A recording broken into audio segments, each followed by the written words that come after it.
Hello everybody and welcome into my latest live feed. It is Saturday, the 15th of April, 2023.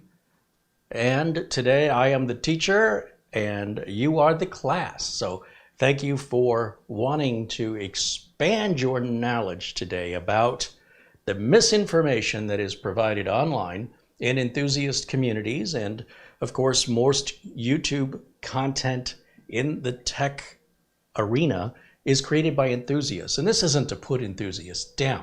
I don't think enthusiasts realize the misinformation or incomplete information they are providing.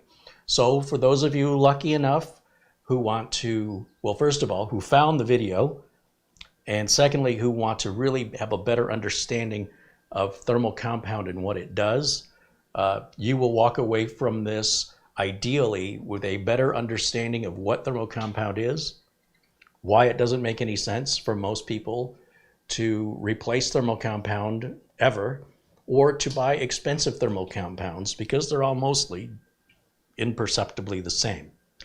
So I want to start things off by explaining, and then I've got a couple of old units here. We're going to give these away, and these are i5 6500 processors, so they're from, I don't know, when did that processor come out? Somewhere around 2016? They're pretty old, and I'm assuming they've never had thermal compound replaced on them based on the amount of dust I'm seeing in them. And will run Prime 95 before replacing the thermal compound and after. And I hope you're sitting down because we might actually make thermals worse by replacing the thermal compound, or they might just be identical and make no difference whatsoever. And I'll explain why people see lower temperatures after they do this. And it involves a number of variables they're just not considering. So, we ready to get into this? I'm going to prove everything I'm talking about today, and I hope you remain skeptical if you care, and don't take anybody's word for anything on the internet unless they're a known, trusted source. And having a big audience does not make you a trusted source.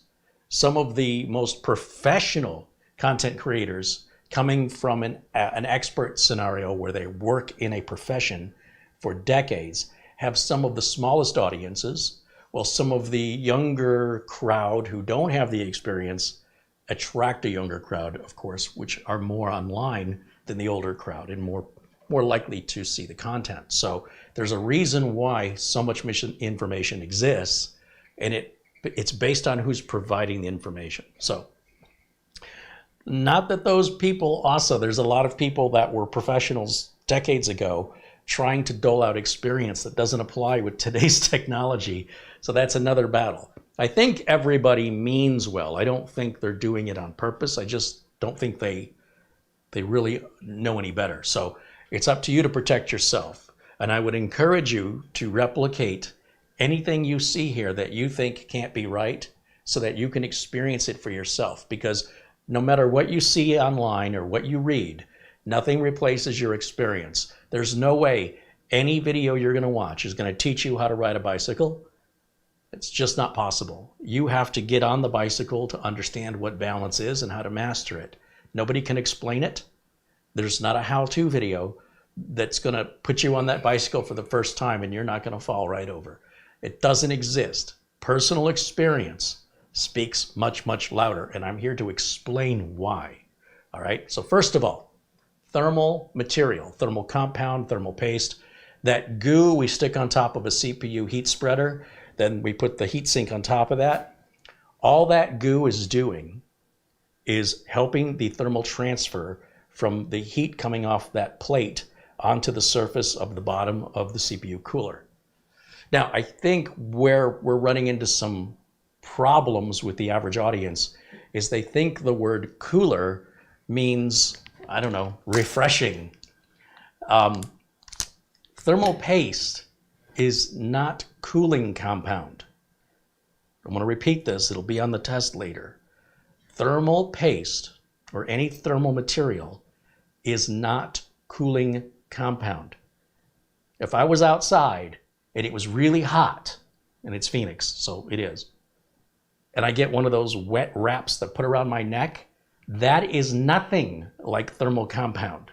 because that would actually help cool me. That would be a cooling. So if you touch thermal compound, it's not like menthol. It doesn't have a cooling feeling to it. Thermal compound simply helps the transfer of heat.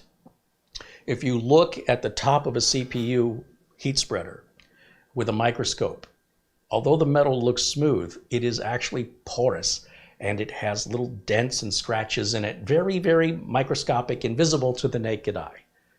But those multiple hundreds or thousands of little scratches and little dents, those can affect the heat transfer because the metal has to be in contact with the other metal to move that heat efficiently.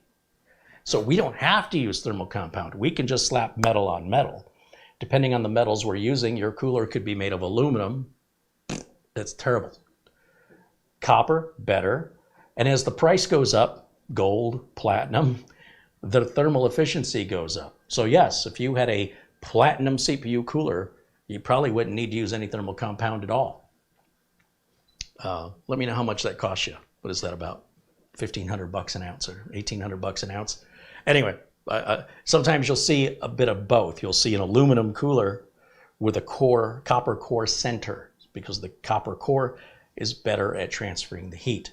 So for price for the metal, copper is really the best value. Aluminum gets the job done, but it doesn't do it very well. It is lightweight.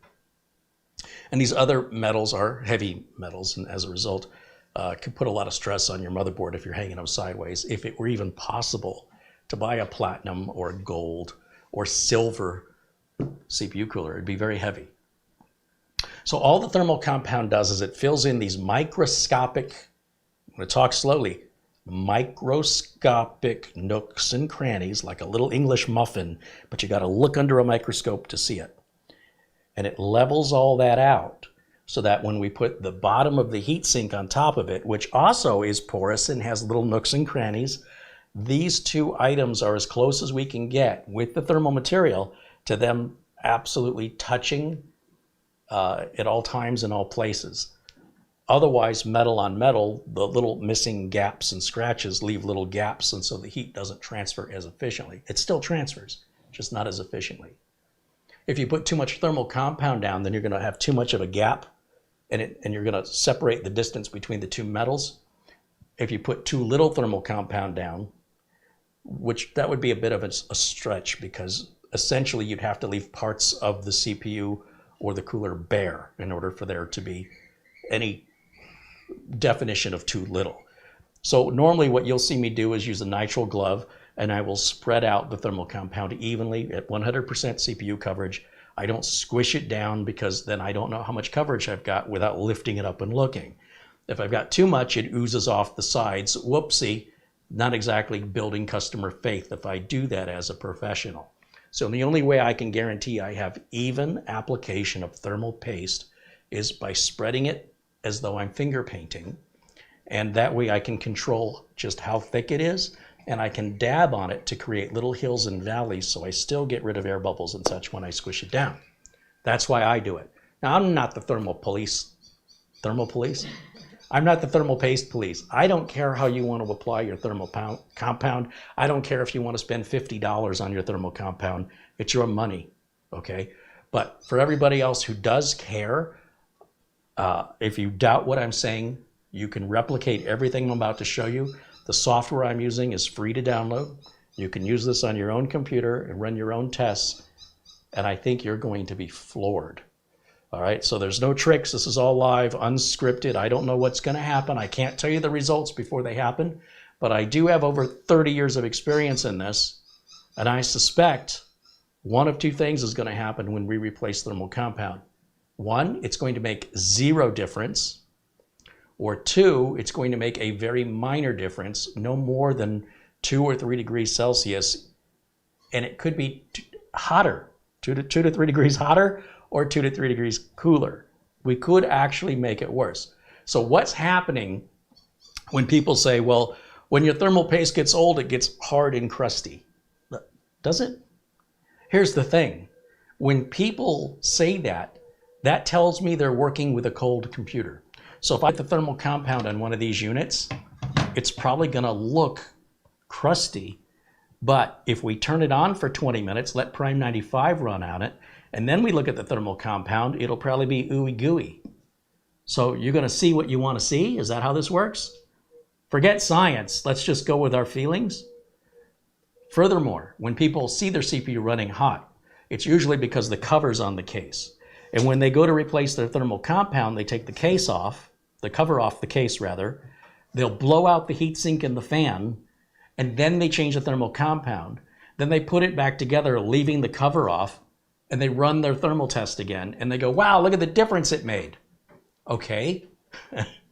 This is what the mistakes, they don't realize they're not being scientific in their analysis and are coming up with a solution or an answer that is in a non-scientific, replicatable solution to justify their conclusion, which is completely wrong in most cases. So let's address this. Why do these videos exist? Why do these people make videos about, expensive thermal compounds and the proper application? Because they're extremists. If you're on a diet and you're only going to eat a certain number of calories per day, will it really matter to you that much if a meal has 10 more calories than another meal? Isn't it close enough?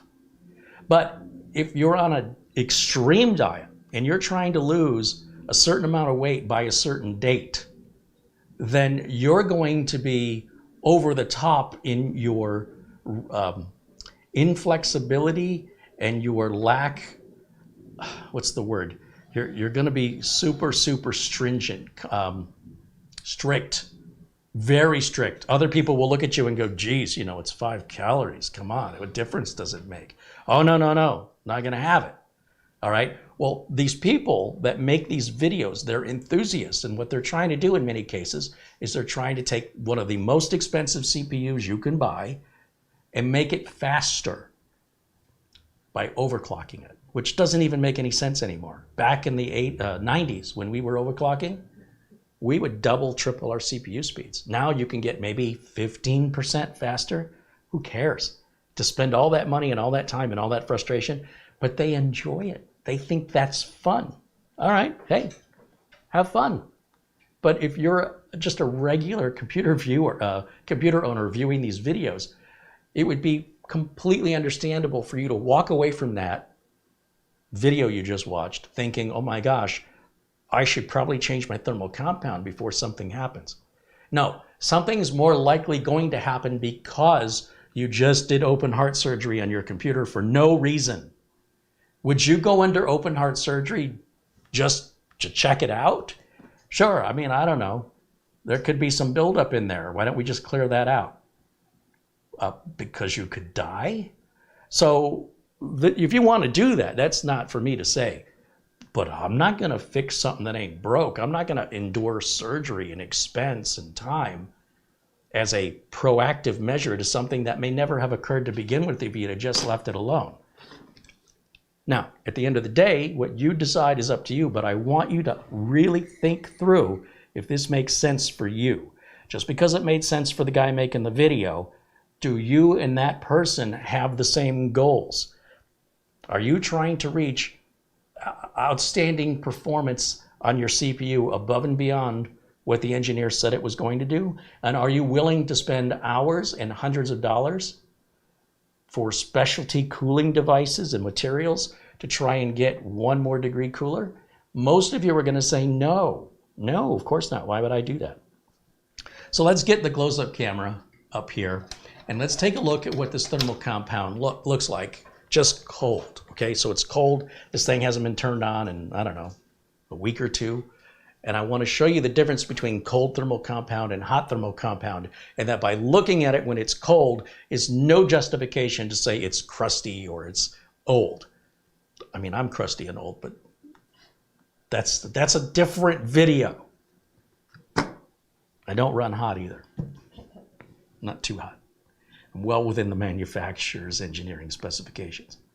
All right, now, camera, close-up camera, are we ready? Let me activate close-up camera. All right, come on over here and let's take a look. I brought 2 out. It doesn't matter. Which one should I do? This one or this one?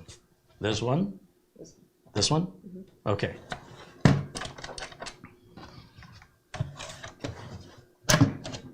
All right. This one's not too dusty, but again, these are Core i5 6500s. I don't know what year these came out. They've got to be 6 to 8 years old. And I seriously doubt anybody has ever taken the heatsink off of this. But let's do that now. With these units, they're super easy to work on because they're business class computers, so they're super easy. This is our CPU heatsink right there. And the way this works, unlike a typical consumer desktop, this fan covers the RAM, and as it's blowing air down on the RAM, it's also pushing it through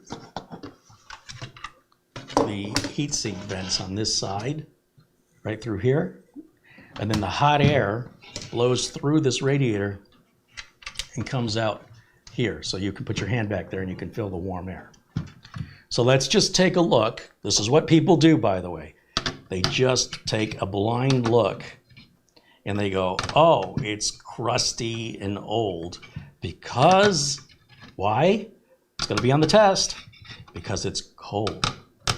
Thermal compound changes its viscosity when it gets warmer.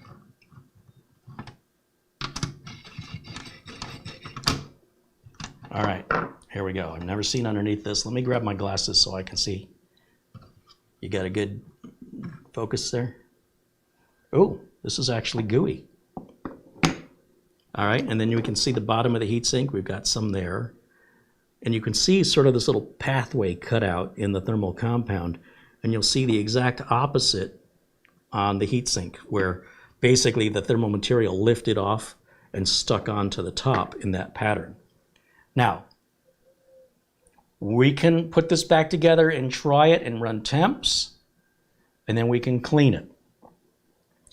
Just because, and by the way, the temperature right now in Phoenix, it's hot.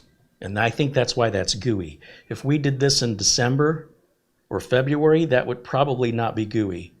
It says it's 83 degrees right now in Phoenix at 6:15 in the evening, 82 degrees. It's very, very warm. That's what most people feel in the afternoon. So I don't have the air conditioning on, and I suspect that's why that looks like that. The cooler your environment is, the less likely when this is cold, it's going to be gooey. Now, let me just put this back on and let's run Prime 95 as it is. And there's still dust and debris in this CPU heatsink. All right, I'm not going to clean it. In most cases, all you have to do is clean this and clean your fan, and you don't need to replace the thermal compound. You will see better results than taking the risk of replacing the thermal compound, which could reverse your results. You never hear people talk about that. You ever wonder why no one ever says, hey, I replaced my thermal compound and it's running hotter? Hey, we got a visitor.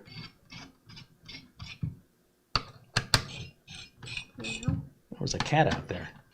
He's like, where's my dinner? Some feral cat showing up to be fed. That's how we met. All right. Now, let me just tighten that back down, lock it back down.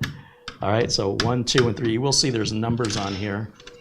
There's a 1, a 2, and a 3. That's the order they want you to tighten them. And if you ever take it off, you should take them off in the reverse order. That's to prevent one side of the heatsink from making contact and sort of sitting on an angle, because you can't see now if it's making contact with the CPU. So I want to make sure it's flush as possible. So we do opposite corners. All right, now I'm going to put the fan back on. That's just going to slide right back over like this. Okay, and then I have a little HDMI adapter here, since this only has DisplayPort and VGA. And I'll give it power. And I want to put the cover on it because we want to do this test accurately. So we're going to cover this up, let the heat stay in there. I've got my keyboard and my mouse right here. We'll turn that on. Flip this over like that. And what do I need? Oh, I need the HDMI cable So I will grab that, which should be on the floor here. Yeah, here it is. Buried under here. Okay. And we're going to plug that in right like that. Okay. This is why I enjoy making these videos. It no longer is about, it's no longer about what my personal, turn this more this way. It's no longer about what my personal opinion is. You don't have to take my word for anything. Watch. And if you can't believe what you're seeing is real, try it yourself on your own hardware. Okay, and then report back in the comments what your experience was. Because I can already tell you what it's going to be. Made no difference, or it made such a minimal difference it didn't matter. All right, so let me turn this on, and then I'm going to go over to the HDMI port right there. And it says no signal right now. So I'm going to turn camera 1 on. You can turn that one off. And bear with me for a second as I try to get OBS adjusted. Here we go. Let me turn this on. Am I plugged in?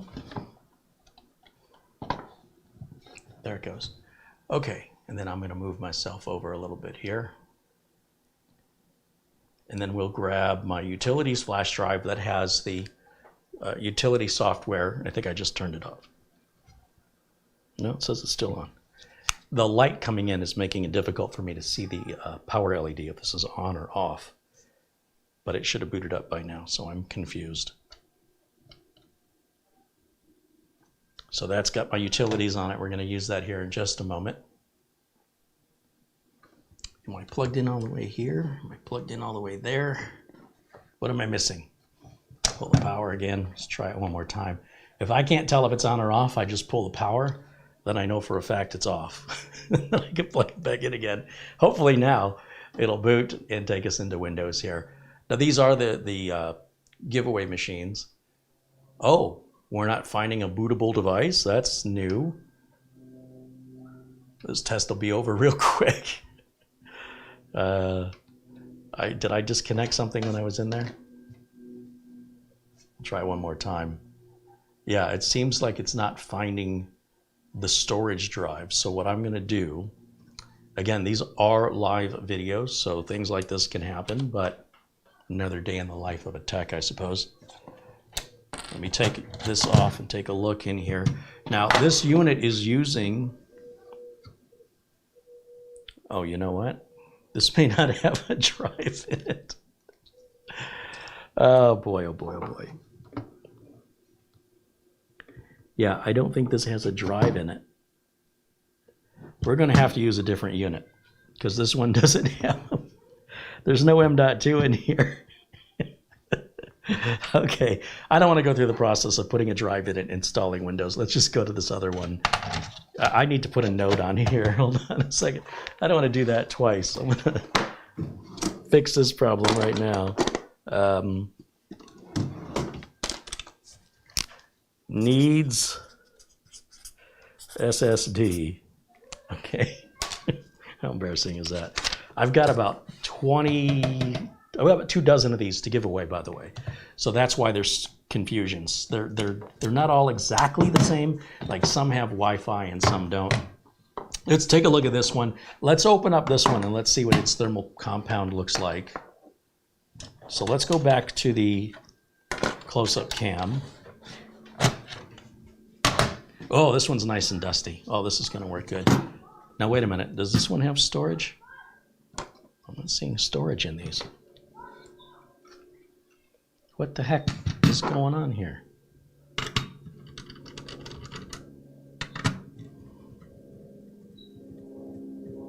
Here, you want to bring the close-up cam over?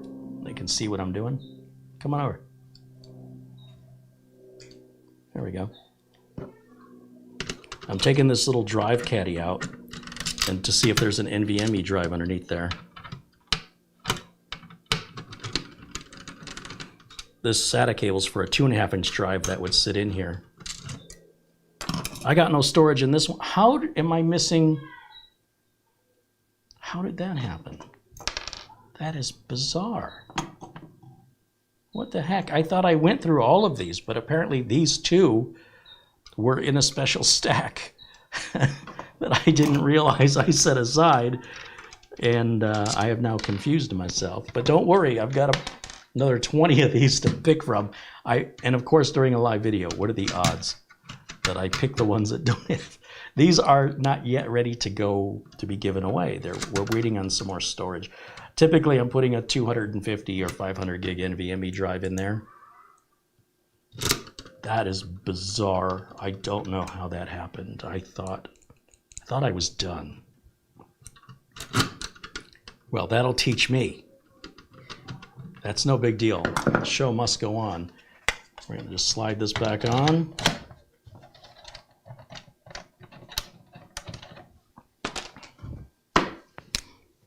Needs SSD.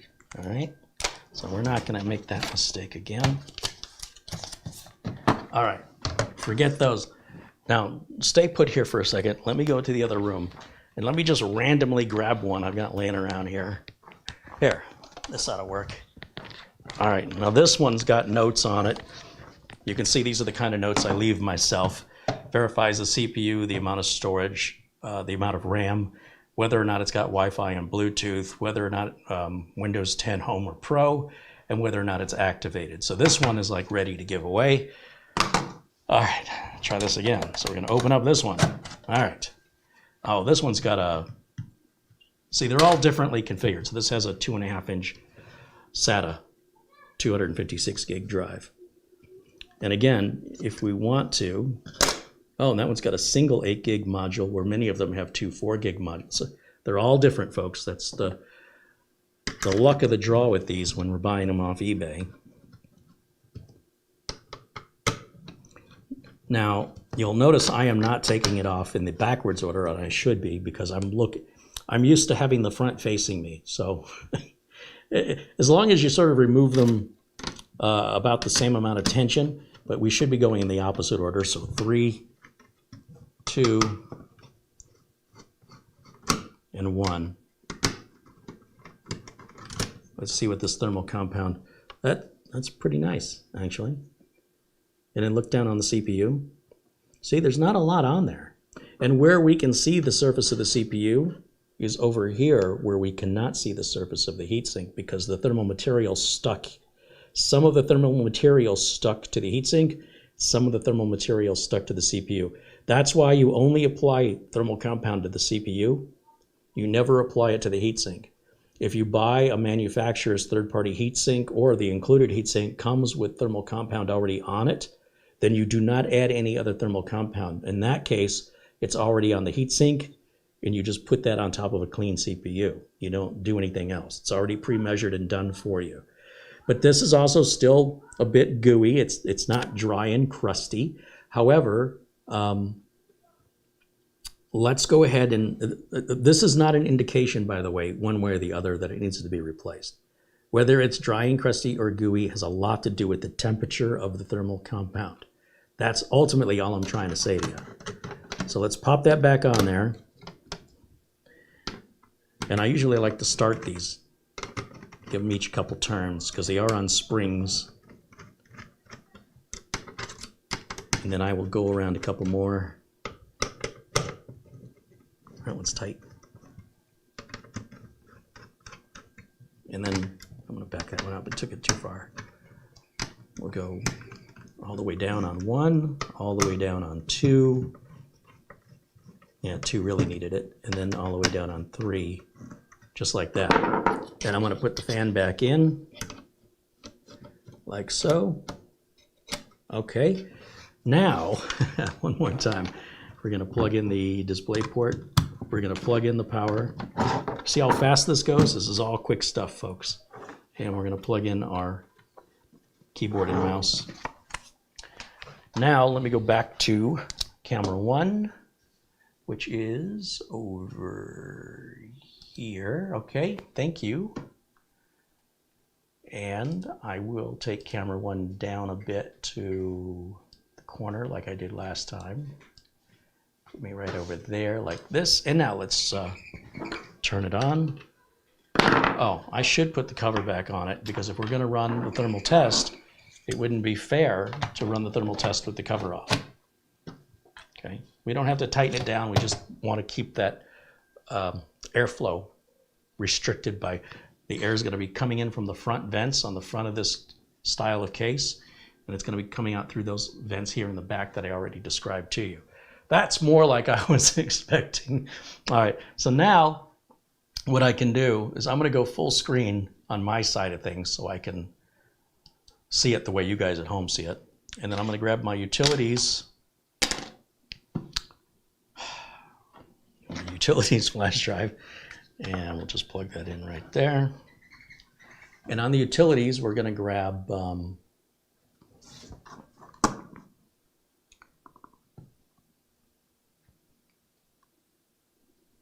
HW info, and we're going to grab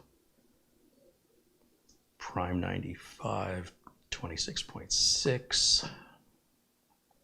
Okay, and then I'm done with this flash drive, so we'll just take that out, move that out of the way. And we're going to start with HW info. We're going to start this up. We're going to do sensors only. Oops, sensors only. And then I'm going to run Prime 95. Now you can see here what our temps are. Current temp, minimum temp, maximum temp, and average temp.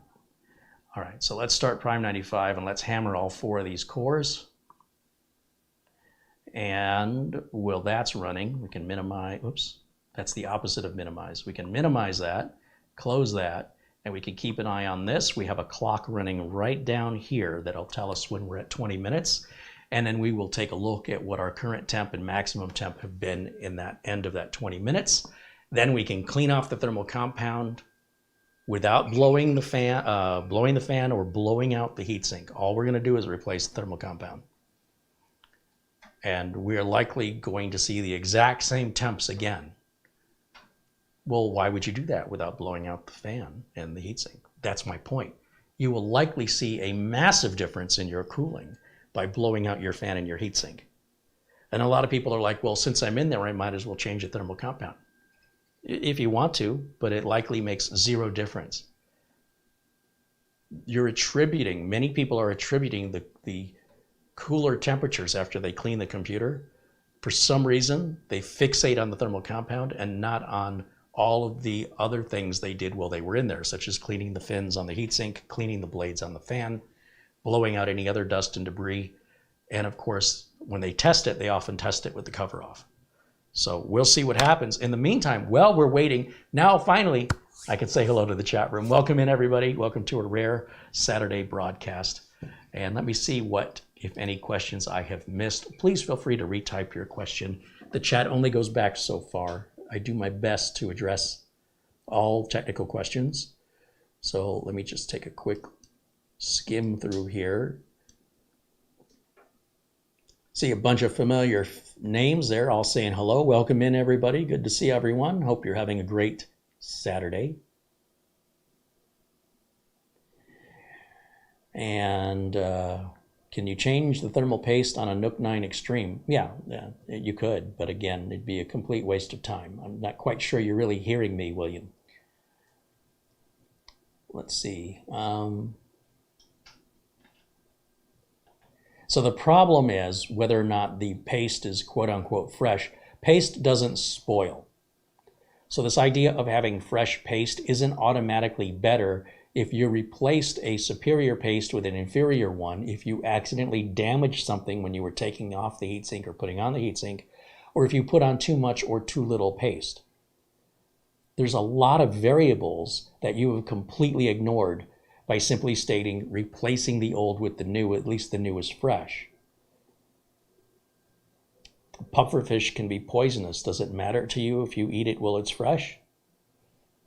It's more to it than whether or not it's fresh. And whether or not it's fresh doesn't really pertain to any performance difference in cooling. At least if you saw a 3 degrees Celsius cooling difference, I would say that's extreme and unusual. That would be like in the maximum you'd be lucky to see. And in what world do you live in where 3 degrees Celsius makes any difference, since your CPU doesn't run any faster? If your CPU is at 90 degrees Celsius or at 30 degrees Celsius, it's still running the exact same performance. It's only a concern if you're throttling, if you're hitting your thermal throttle point, your thermal junction, which is typically around 100 degrees Celsius, give or take, depending on the CPU.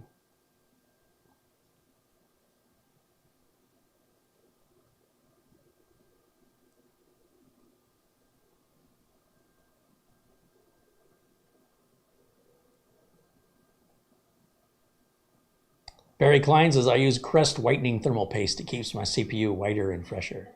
There are videos where they have done that, where they've used toothpaste and peanut butter. And you know what's interesting is toothpaste can actually work better than thermal compound, but toothpaste dries out rather quickly. So it might work for a day or two. And I know you're just kidding, but I mean, they've actually tried this. And it actually works really good for about a day or two. And then it gets terrible.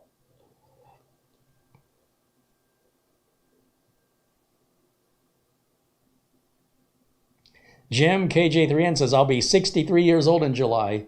Don't talk to me about crusty and old. Jim, maybe we should change your thermal paste.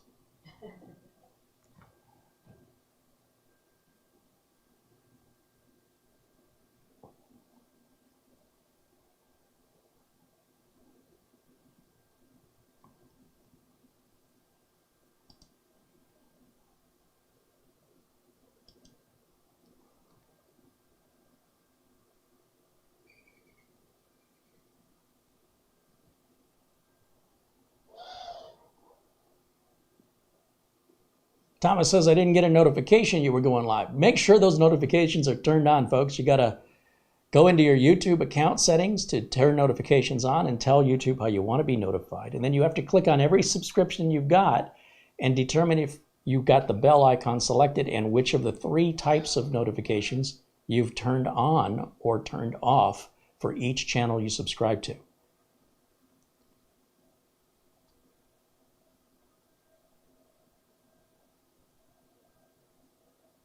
I can hear this fan's getting hot. What's my temp look like?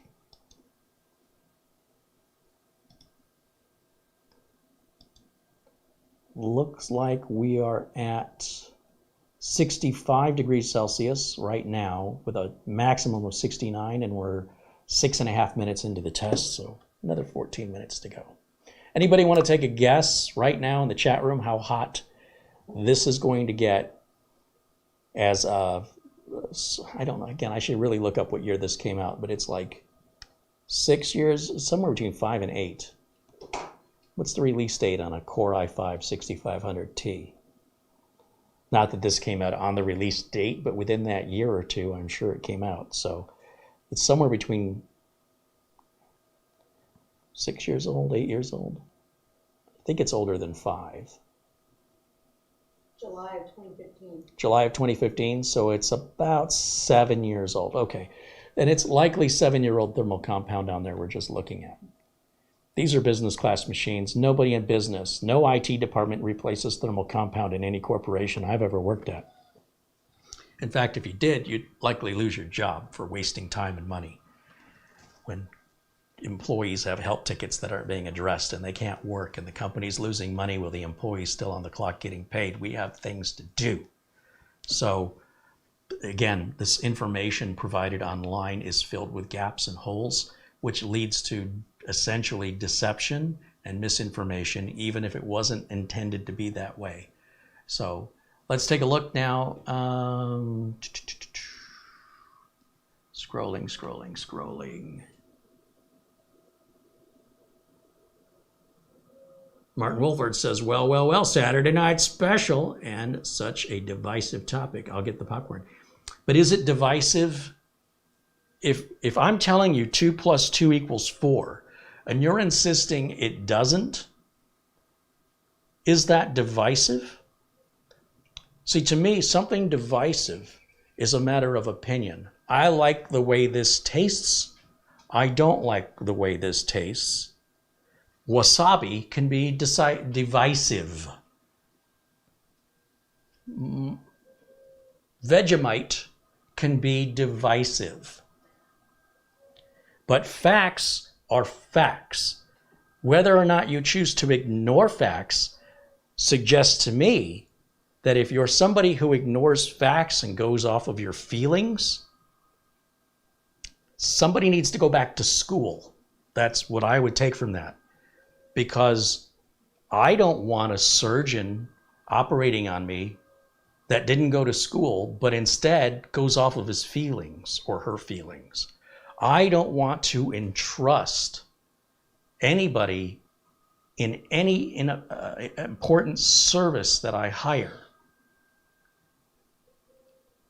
to be a hobbyist and to just wing it as though they're just a generic handyman that can fix anything, a master of, jack of all trades and master of none.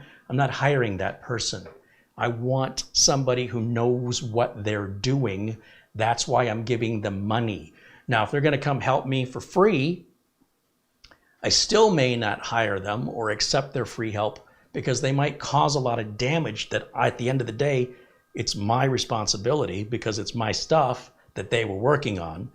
And anything they damaged because they were trying to help now just cost me more money and more time than if I would have just hired a professional. So in my experience, that's the difference about divisiveness and facts. The idea that we're living in a society where so many people can no longer tell the difference, they've lost their sense of judgment and they've lost their sense of research. They don't care. They care enough to continue to spout out their feelings, but they don't care enough to verify whether or not it's true. So I'm here to battle that. And that's why I'm making videos and I make them live, is to demonstrate to you what is inarguably the evidence before you. And if you want to argue it, then do it yourself and film it and post your evidence. Just as I'm doing. If you can't do what I'm doing, if you refuse to, you don't want to, then don't tell me what I'm telling you isn't true. Because I'm just going to remove your comment if that's the case.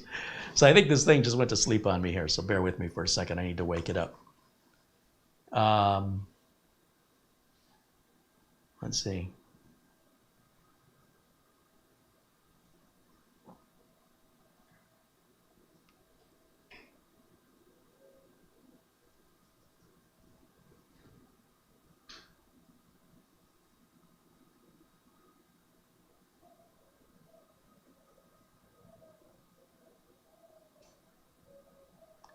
Just looking to see if there's any questions here in the chat room.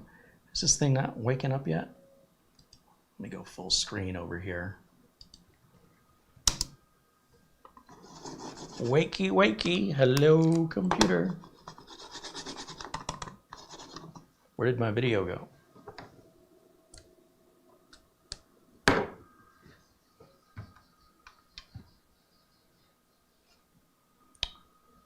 Maybe it didn't go to sleep. Did it overheat and shut? Well, it's not shut down. It doesn't feel like it's overheated.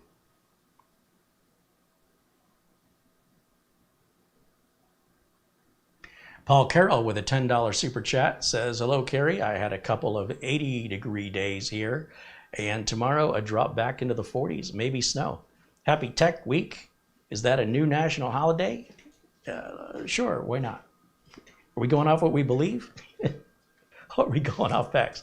I'll tell you what, I think I'm going to need to shut this off and back on again because I've lost video and I don't know why. That, again, proves this is a live video. I clearly would not do that with intention. I just want to unplug a few things here just to make sure that I had everything, like my DisplayPort cable, plugged all the way in just to see. Yeah, see, there we go.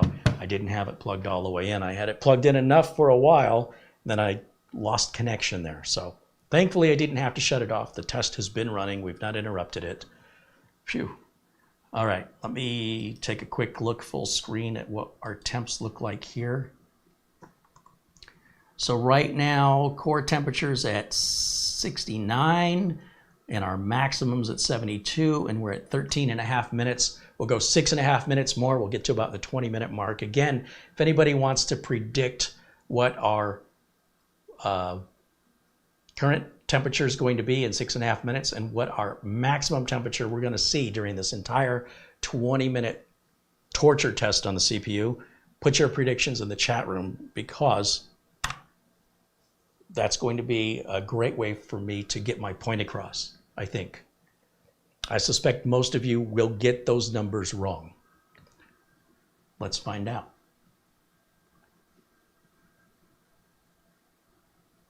And so if you're going to get those numbers wrong, then that should also be your message to yourself that you probably have the information on the thermal paste wrong too, unless you're already on board with what I'm telling you, because it makes sense.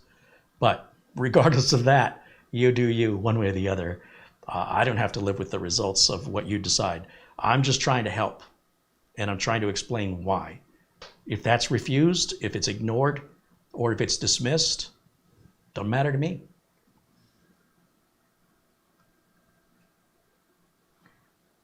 Ross Bittner thinks it's going to stay within 3 degrees of where you are now. Oh, I think it's going to get hotter than that. I think our maximum will get much hotter than 3 degrees. Well, we'll see. I think it'll be about twice that, maybe 6 to 8. But I could be wrong.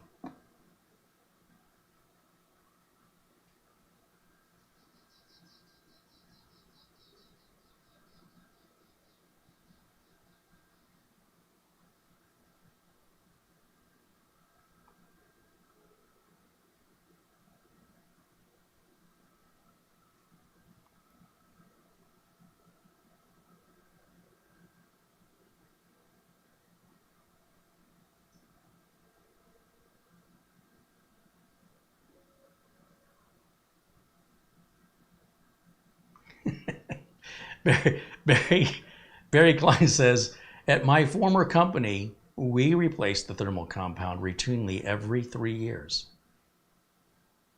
along with the CPU, the cooler, the motherboard, the RAM, the storage, the case, the power supply, the keyboard, and the display. That'll do it. Did the computer shut itself off? No, it didn't shut itself off. It was running. I just had a loose display port cable. Frank M says, just for the record, I received the notification, Carrie. Yes. Yes, when you're blaming the technology, in my experience, the customers who blame the technology, it's usually a setting the customer has set that's created that issue. And for the customers who blame themselves, like, I don't know what I'm doing, in many cases, it's the technology that's at fault. I don't know why that's the case, but most of the people who claim they're not receiving the notifications don't have their settings set up properly. And let's face it, YouTube, because there's so many different ways you can be alerted, whether it's a smartphone or email or, like I say, the YouTube app, or you're watching through a browser. You have to have a YouTube account that's free. You must sign up for a YouTube account.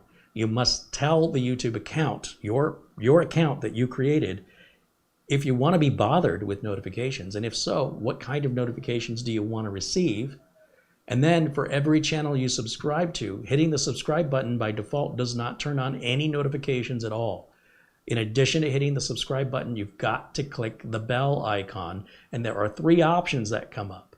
And you have to select if you want some of the notifications from this channel, all of the notifications from this channel, or none of the notifications from this channel. And, if you look at how to enable notifications, there's a bunch of videos on the subject, but if they're over a year old, it doesn't work anymore. YouTube changes it about every year or so. So if you want to watch a video on how to do that, pay attention to when the video was posted. If the video was posted in 2021 or before, don't waste your time. Those settings primarily don't exist, or if they do, they don't look like that anymore. Just so you know. So you're going to hit the subscribe button, and you're going to tap that bell icon to see the notification. So it's the subscribe button, and then it's the bell notification, and then you would select all if you want every notification for every video that I post on this channel only. And you need to do that for every single channel you subscribe to. And that's how that works. Okay, let's see where we at on this. Full screen. It looks like 76 is our max right now, and 69 is our current. So we have maxed out at 76 degrees Celsius. I have to move up a little bit here to see the screen. And we're at what, 18 and a half minutes? Oh, 19 minutes just now. All right, we got another minute to go. And you know, for years old, I don't know how many years old, but let's say 5 to 7 years old thermal paste, it's working no better and no worse than brand new thermal paste. And I'm about to prove it, because when this is done, that thermal paste is going to be super gooey and really easy to remove. We're going to wipe that out, clean it with some isopropyl alcohol, and then we're going to reapply brand new thermal paste, put it all back together, and run this again. And when we do that, how many of you in the chat think it's going to run cooler? How many of you think it's going to run hotter? And how many of you think it won't make any difference whatsoever? Place your votes. Remember, no wagering.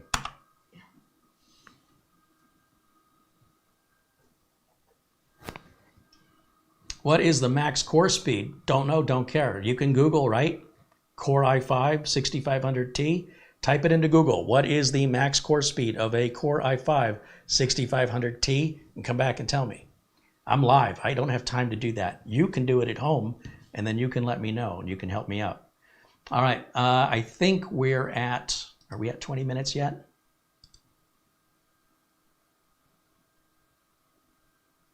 Yeah, we're at 20 minutes. Let's grab a screenshot of this. So let's see, I got to use the right mouse. I'm going to hit, let's see, Function Alt Print Screen, and then we'll bring up Paint.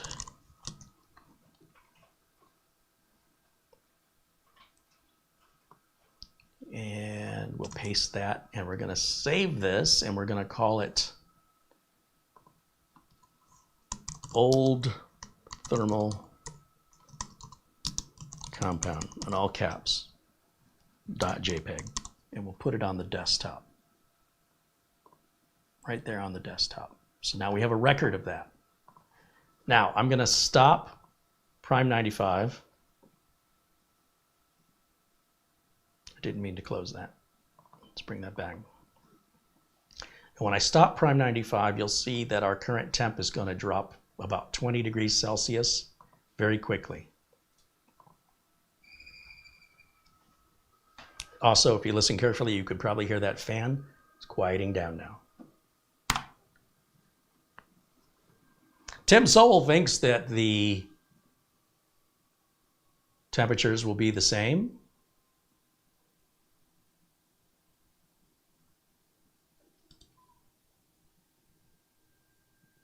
Matt Power thinks we're going to be 2 degrees cooler.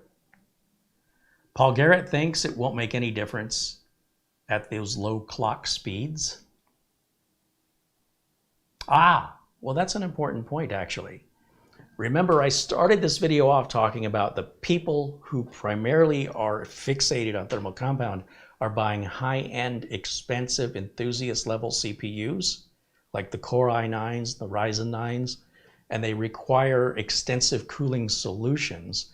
And they often want to clock it even faster than it was designed to run, because it's an unlocked processor. And if they can eke out an extra 15% on top of the 15%, it is faster out of the box anyway than the comparable processor the next level down. Just for example, they want to get 15% on top of that, risking stability, meaning they have to spend a lot of money on thermal solutions. Then maybe 3 degrees one way or the other can make a difference. William Smith has been a member now for over 6 months. Right on, William. Thanks for being a member of the Tech Channel. Mark Gaines says, I don't think it's going to make any difference. Jim KJ3N says, if it makes more than a 5C difference, I will be stunned. Dustin Fuller thinks it's going to be about the same. DR Stewart said, I've used different brands. I'm guessing he's talking about thermal compound brands, with most working well until they dry out. Maybe that's the difference in quality among the brands, not necessarily a huge margin of thermal conductivity. Not sure what you're referring to as drying out. They will appear to be dry when they're cold. They should not appear to be dry when they're hot. I'm trying to recall if I've ever seen dry thermal compound that was hot. All dry thermal compound I've seen is cold, room temperature or below. Although my room temperature right now is hot because, you know, Phoenix. All right, so should we go to the close-up camera? And let's shut this down. So I have to go back to my OBS. I have to go back to full screen. Whoops, full screen is what I want. All right, and then I can shut down. Oh, look at that, we're already down to 44 here. Beautimous. All right, we're gonna shut it down. Here we go. Okay, and then I'm gonna go, let's see, what do I want? Close-up camera, come on over. There we go. So down here, we're gonna pull this lid back off. Oh, there goes my USB dongle. I'm gonna take the fan off. We're gonna take this back off. Oh, let me unplug this. We don't wanna work on this with power. Even though it's off, still power running through there. Safety first. Look at me go without my glasses. Just feel for it. All right, here we go.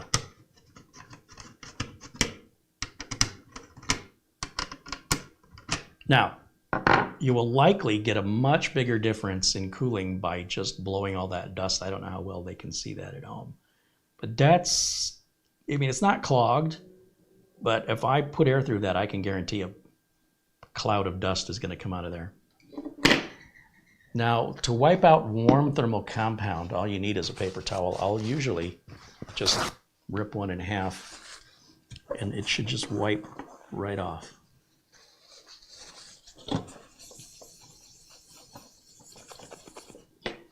And then the same thing on the CPU. Look at how easy that comes off. So if you're scraping at dry thermal compound, that tells me that that compound is cold. When it's warm, it should wipe right up. So this idea that it's dry is in many cases a misconception. Not always, but in many cases, it's just cold. As I mentioned, thermal compound, like engine oil, it gets viscous as it gets warmer. So if you look at engine oil on a negative 20-degree day, and you look at the same engine oil on a 90-degree day, when the car's never been started, oh, there's a big difference in how long it takes to drain that oil, I can tell you. Usually when you drain oil on a car, you want the car to run for a few minutes to warm that oil up so you can get it all out of there. And not only will more come out, it'll come out faster. All right, let's get back down here. Now, onto the heatsink, I've got the isopropyl alcohol. We're just gonna clean that up. And then we're gonna do the, look at what came off. We're gonna do the same thing right down here. Gonna clean that up. These are just regular old cotton balls. We just wanna make sure we don't leave any cotton fluff behind. And then you will see that will evaporate. And I'll just use the other side of it and give it one more go just to be extra thorough. And again, see how much we pulled off, just a little tiny bit, big difference. Okay, let that dry for a second. It'll just air dry and evaporate unless you poured on a gallon of it. Put the lid back on your isopropyl alcohol or it will evaporate out of the bottle. Finally, we're gonna get some new thermal compound. This is just some leftover stuff I have from a Scythe cooler. And I'm gonna put a dab of it. Is it dry? Yeah, it's dry. I'm gonna eyeball about as much as I think I need here. Oh, that's all that's left in the tube. Well, that solves that problem then, doesn't it? Then I'm gonna grab a nitrile glove, throw that out, and I'm gonna spread that around. Now, how you apply the thermal compound makes little to no difference. If you wanna draw lines, a happy face, if you're like me and you want to finger paint, just make sure you're not using latex or rubber gloves. And then I'm just gonna finger paint that on, and we're gonna just give it a dab like that. So that creates little hills and valleys. That prevents those little bubbles people talk about that really don't make any difference. It's not an airtight system. And dispose of the nitrile glove.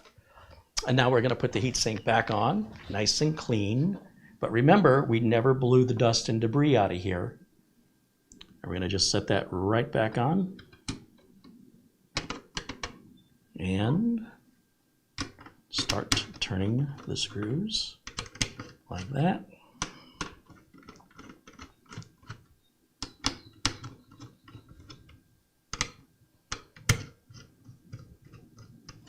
So, number 1, we'll tighten that all the way down. Number 2, we'll tighten all the way down. And number 3, we will tighten all the way down. Fan goes back on. Lickety split like that. And the cover goes back on like this. Slide it forward. Put my power back in. Why is this not sliding all the way forward? What am I missing? That looks good, that looks good.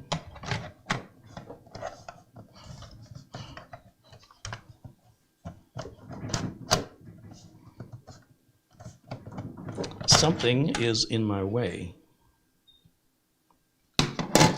Now it's time for my glasses because I can't see, something's blocking. I don't think I had that all the way down. Yeah, what a difference that made, huh? Okay, that's all put back together. I got to put the little keyboard and mouse dongle back on, hit the power button, and then go back over to the HDMI input. All right, you're clear, thank you. And we're back up and running just that fast. So now we're going to repeat the same test again. We'll back over to full screen for me. And then I'm going to go to hardware info. Again, these are all free applications. Just Google them. You can find them. I always use the portable version, so I'm not installing things on my customers' computers. Sensors only are all I need for this test. And then we'll bring this down so we can see where our temps are currently. And then I'm going to start Prime 95 right now. Click OK, minimize it, and close that window. And we will keep an eye on these temps as the clock is running. So once again, while we wait, I'm happy to address your questions, your controversies, best I can.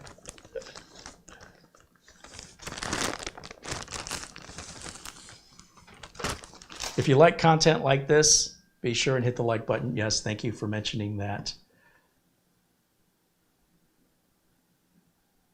Andy W386 says, that's a beautiful thermal paste application. You're a man of fine taste. All right. The like button. That's going to hit the like button. Where did my like button go? Oh, it's over here.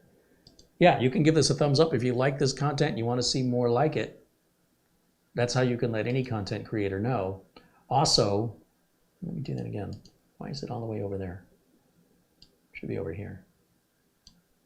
Also, it's just a nice thing to do for any content creator, quite frankly. How many of you have ever made content?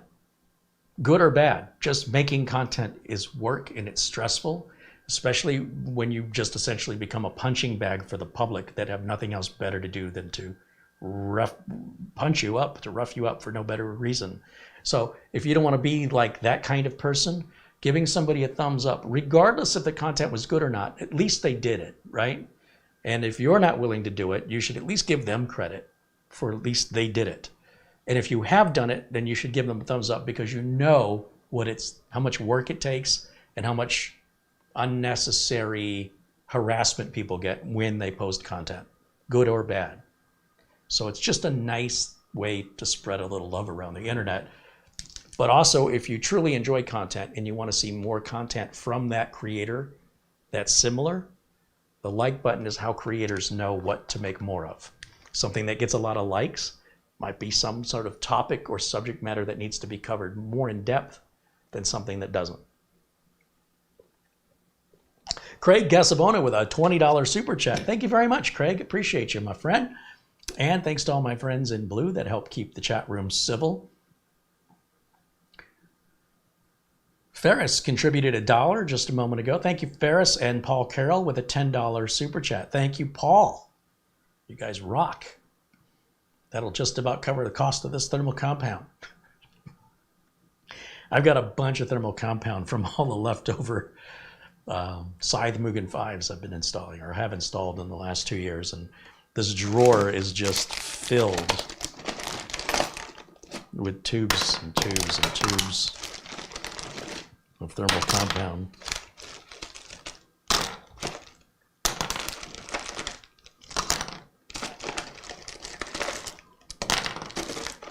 Do I need an intervention?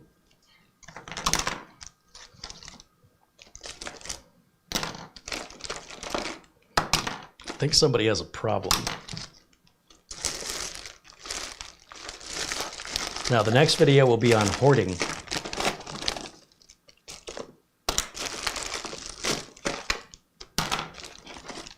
I feel like one of those magicians that's pulling out the handkerchiefs. How many builds have I done in the last 2 years? Holy crikey.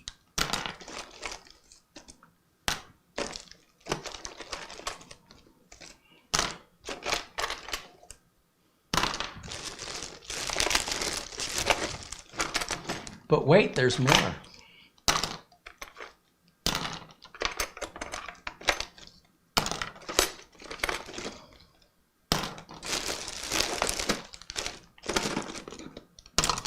This is like my insulin.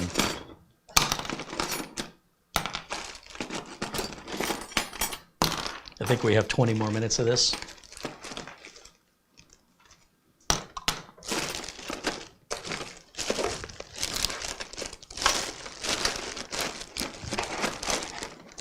Oh, a little bit in that one.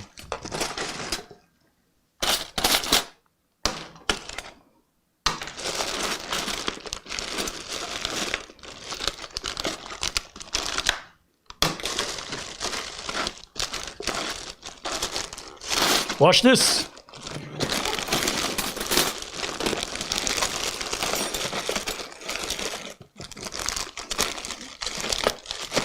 Well, I think I got them all. Got any stragglers? Do you like my organizational system? I know it's in this pile. Everything's an organized pile. There we go.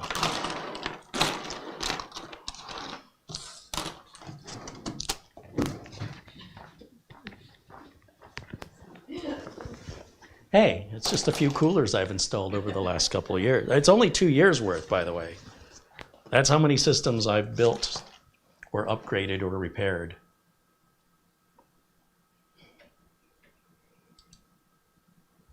You want to see that on a bigger screen?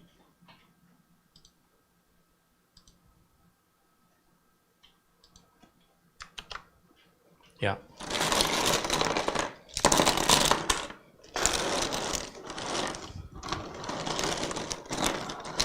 I was wondering why that drawer was so much colder when I put my hand in it.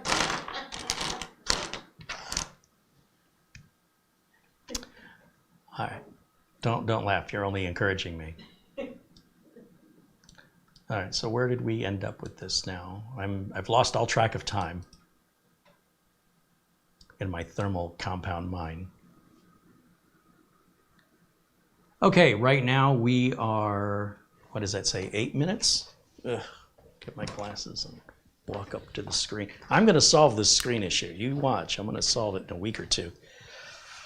All right, we're at 71 degrees Celsius. We're running, we're just about 7 minutes in.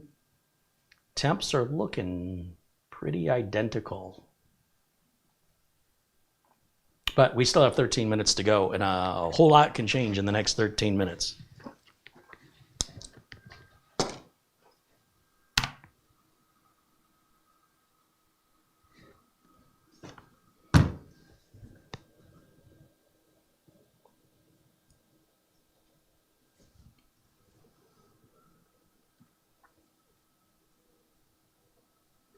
Glenn's music doesn't want to know how often I change my thermal compound. He wants to know how often I change my drawers. But once every 2 years.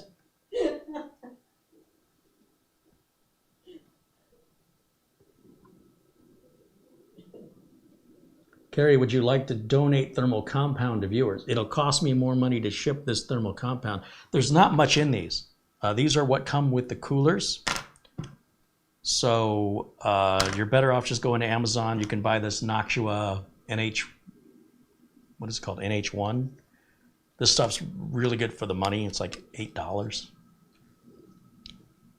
NTH1 Noctua thermal paste. I don't buy it because it's Noctua. I buy it because of the quantity for price. There's probably 7 or 8 applications. These little side ones only have 2 applications. This plunger, brand new, is down to right about down there. So you only get about that much thermal compound, enough for about 2 applications, 2.5. So that's why by saving them up, I can squeeze enough out of them, because you don't want to mix thermal compound, but all of these side thermals are the same. All of these Noctua ones are the same. I was doing a lot of Noctua cooler installs a while back, so I have a bunch of the leftover compound, but you can just buy this Noctua compound. Why don't you want to mix them? They're made of different material. The thermal material is different, and the chemicals don't necessarily enhance one another, and quite the opposite. They can degrade the efficacy of the thermal material because you've ruined its chemical structure by blending 2 different ones together. You can try and let me know what your results are. Could be an interesting recipe, 2 parts Noctua to 1 part scythe. Could make something superior, but the thermal compound is not cooling liquid. It doesn't cool anything.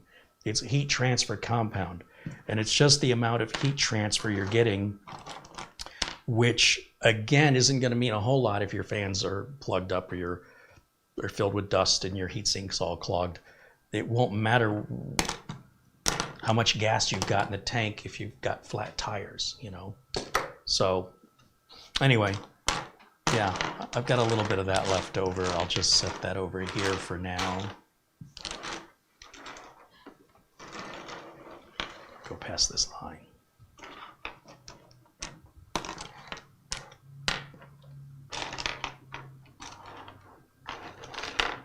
There, got it boxed in.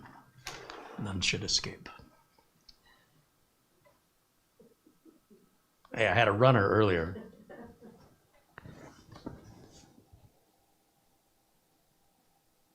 You can pick up Arctic silver pretty cheap on Amazon too. That's fine.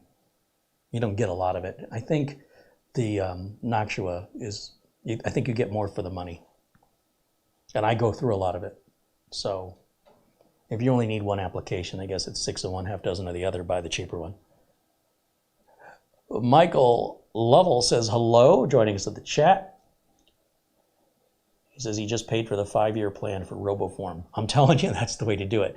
Pay for 5 years of subscription. You don't have to worry about it or think about it for the next 5 years.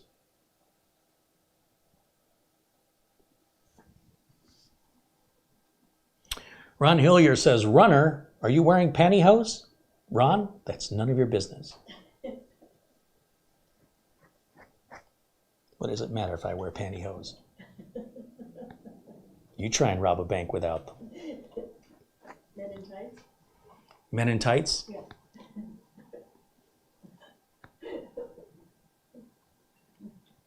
I've known Ron now for 7 years. Long time. Eugene Hidalgo says, greetings, Carrie, and everyone in the chat. I'm now celebrating 54 years of a blissful and happy marriage. The secret? She is always right. So she's your angle?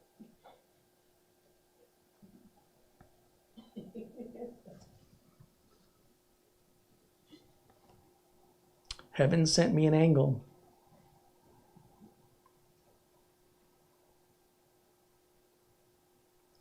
Joe Justice says, my CPU temps have been at 50 degrees at idle. On what CPU?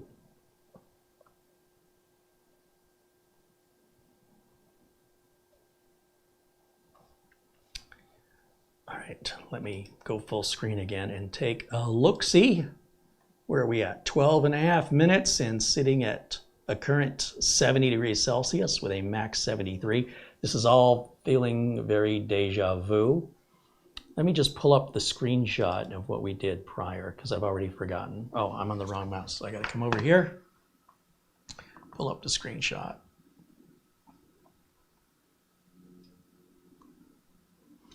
Boy, this thing is really working. It's taken a long time to pull the screenshot up. What have I done? Let's move that out of the way because I don't want to block it. Shouldn't be taking this long. Come on now. You're just loading a photo. You can do it. Bring it up again. Let's do it again. And again. And again.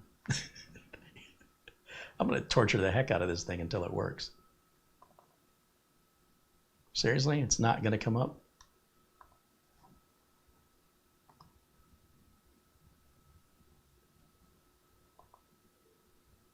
Well, that brought it up, didn't it? Let me just move that off to the right. So this is the results from before. I'll move them all the way over here. And we were at a max of 76 at a current of 72 at the end of 20 minutes and 11 seconds on that test. So I'll keep that up for reference. All right.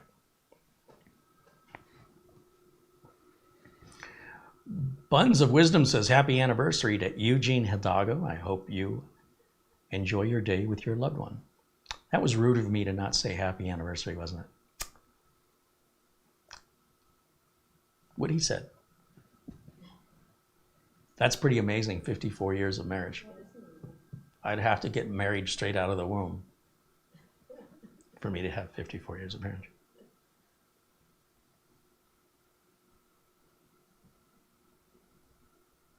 Michael Dane says he's been running Prime 95 now for 30 minutes on a 10700K. His max temp has been only 60 degrees Celsius and his lowest has been 53. You got a liquid cooler on that thing? What kind of cooler you put on there, Michael?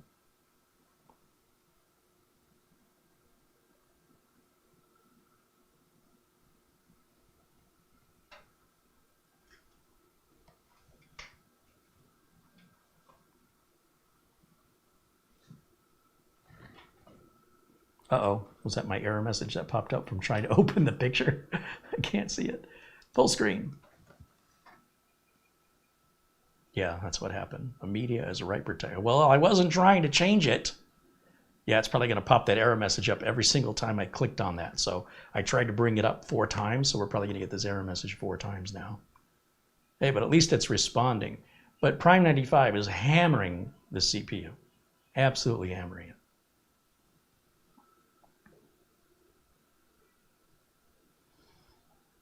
15 minutes in, just about 4 minutes and change to go. Yeah, as long as I see that little toilet bowl flushing next to my mouse, I think it's still going to it's still trying to open that image because, you know, I was mad at it, so I punished it, and now it's still dealing with the pain. I think we got 1 or 2 more of these.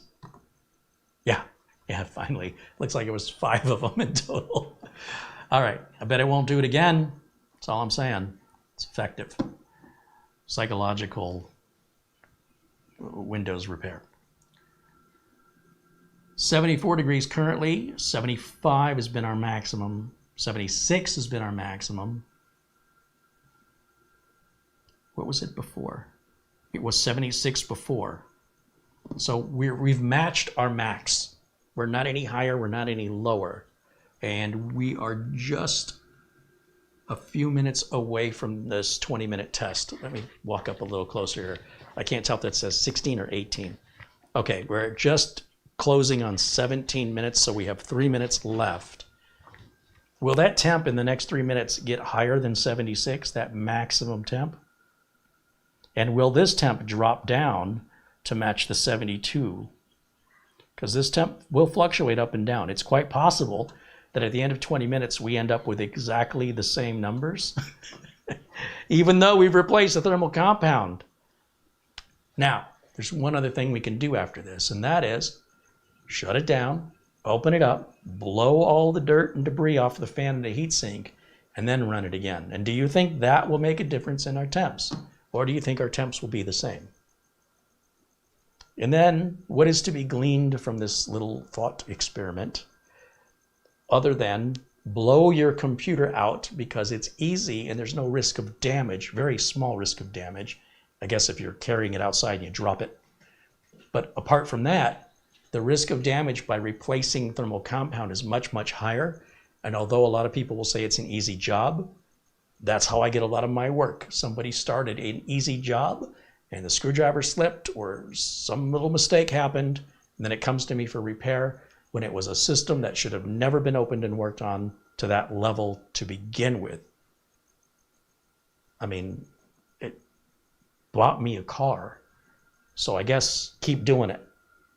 But I'd really like to see you save your money and spend it on things that matter, like buying more RAM or going out to a nice dinner, you know, actually getting some return on investment that you're not going to get on thermal compound, and without the risk necessarily that opening the computer up to replace, to undo your heatsink, unless you're going to do that for some other reason, then I'd say, yeah, go ahead and replace the thermal compound, but I wouldn't do it strictly for the purpose of replacing thermal compound.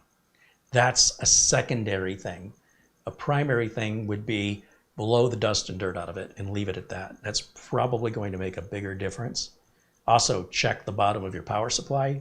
Be sure and always blow out your power supply front and bottom, or back and bottom, because your power supply is an enclosed ecosystem.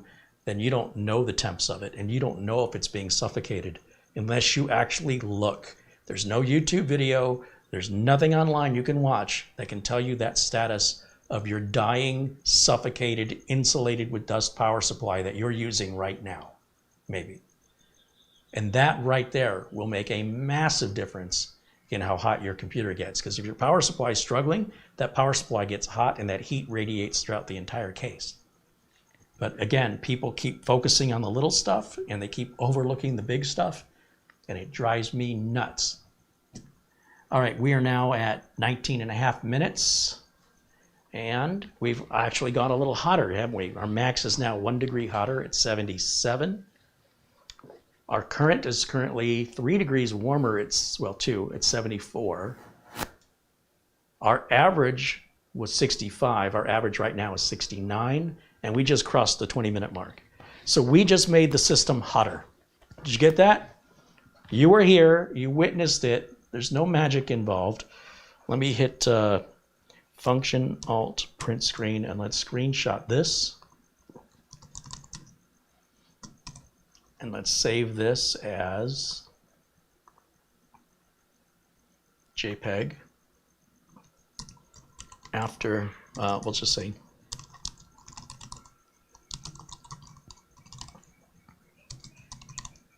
now, that's probably not what you expected. That's probably not what you wanted to see, and it's probably nothing you've ever seen on another YouTube video ever before, because it's not edited, it's live. So there's no way for me to contrive this video to meet an agenda that I'm trying to convey. What's happening, I have no control over it, and this is all one take, unscripted, and it rolls the way it rolls. So here's the thing, and this will be interesting. Let's leave it running. This is how crazy I'm gonna be. Let's pop this dongle out of here. Let's take the lid and remove it. How does that change our temps by opening the lid? Are temps going up or are temps going down? Prime 95 is still running. The clock is still running. Our current temp is now 71 degrees Celsius. And it looks like it's dropping. It's dropping to 69, 68. All I did was take the lid off of it. And this is what people do. Their computer's running hot. They take the cover off of it. They replace the thermal compound. They blow the fan and the heatsink out. They put it back together. And with the cover still off, they run the test. They go, look how much cooler it's running. Now that I've replaced the thermal compound, everybody should do this. I'm going to make a video and tell the world. Do you understand how that upsets me? Now let's take it a step further. Well, it's running. Let's get some of the stuff blown out of it.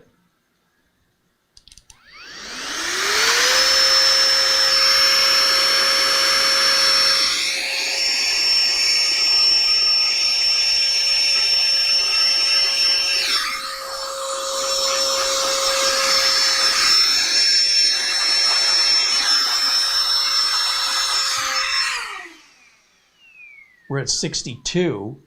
Did that just drop 10 degrees? 61.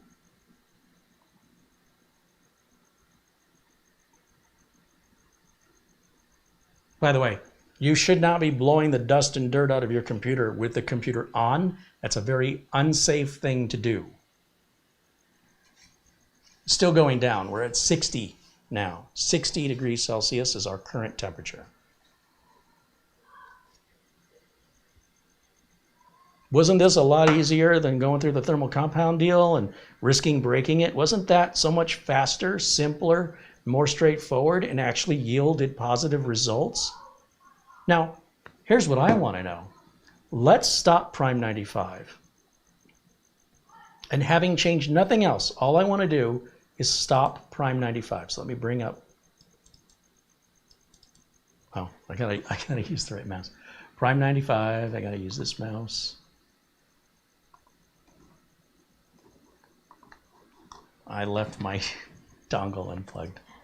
Those of you who are keeping score can see this isn't edited. This is all live. There's proof. All right, now I'm going to bring up Prime 95 and I'm going to temporarily stop it. And we'll just minimize this and get it out of the way. Now watch these temperatures continue to drop now that we're not hammering on the CPU anymore. So I want to bring these temperatures back down to about where they were before we started any testing. And I'm going to start Prime 95 up again for 20 more minutes, but I want to clear this whole bank of information out. So we're going to close HW info and we're going to open it up again.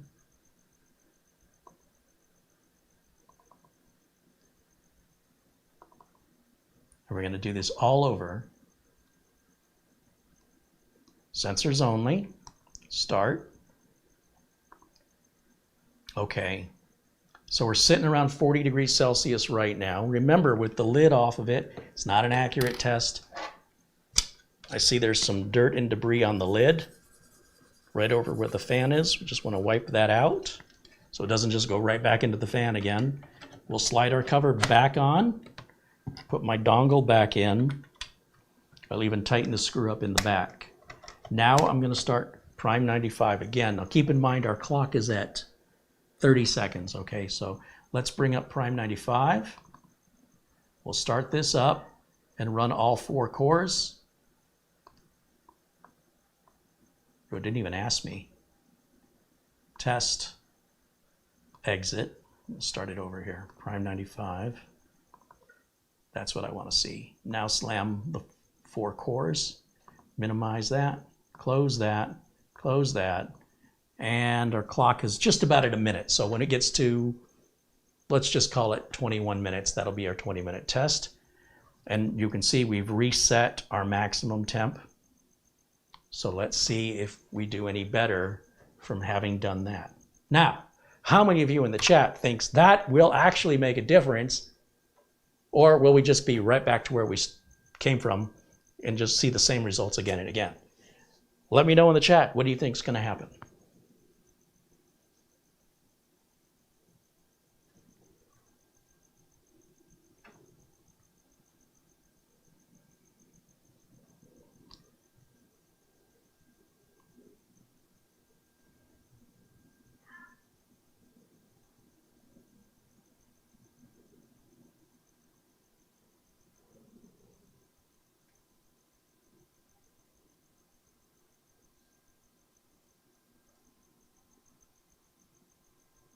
So remember, thermal compound is not cooling compound. It's like you guys think this is going to cool the CPU, like this is fresh mint. Cool, refreshing mint flavor. This is heat transfer compound. Heat transfer compound. It does not cool anything. When it's working effectively, it transfers heat more effectively. When does thermal compound not transfer heat effectively? If it gets contaminated with dust, debris, oils from your skin, any sort of contaminant. But why would there be contaminants on what is essentially one piece of metal on top of another? There's no room for anything to get in there. It's also not sealed off, right? It's not like it's airtight. Primarily, getting the dust and the debris out of the heatsink, out of the fan, is going to result in a quieter fan, a quieter computer, a cooler running computer. Doing this, that is a waste of your money and a waste of your time. Prove me wrong. Make a video, show me the before and the after. Prove me wrong. Post a link to your video. I don't want to hear your fishtails. I don't want to hear about a friend of yours or some video you watched. You make the video and you prove it. And if you can't or you're unwilling to, then everything you've got to say is just noise. Because I've been doing this a long time. And I'm not like, I got to take down Big Thermal. Big Thermal's got the big money. I got to go into hiding after this video. Big Thermal's going to take me down. I got nothing in it. I'm just trying to be helpful. Let me waste my money, Carrie. Why do you care? My name is Carrie. Blame my mother. Kurt Schlegel with a $10 contribution says, interesting test this evening, Carrie. Thank you. Right on, Kurt. Well, thanks for hanging out with us. Let me just take a quick look. I've lost track of time. Glasses. And 10 feet to the monitor. It says the test is on 4 minutes and 40 seconds. We've reached 70 degrees currently and a peak of 72. Not looking much different at all. Of course, that will vary depending on just how dirty your system is. And remember, your power supply. Can we give a moment of silence for the vast majority of computer owners that have never, ever, not once, blown the dust and debris out of their power supply? Oh, they might have blown the dust and debris out of the computer. Maybe once. Around Y2K. But they haven't done it since. And they usually never, ever blow out the power supply. Carrie, how would you know that? Do you just go into people's homes and look? They hire me to go into their homes. Yes, that's exactly what happens. I am a computer technician. I've seen tens of thousands of computers in over 30 years of doing this. And many of them, most of them have a very common denominator. And especially in Arizona where it's dry and dusty. If they don't get blown out every year, it can create thermal problems, not necessarily overheating, but that the fans are running loudly and customers call and say, what can we do about it?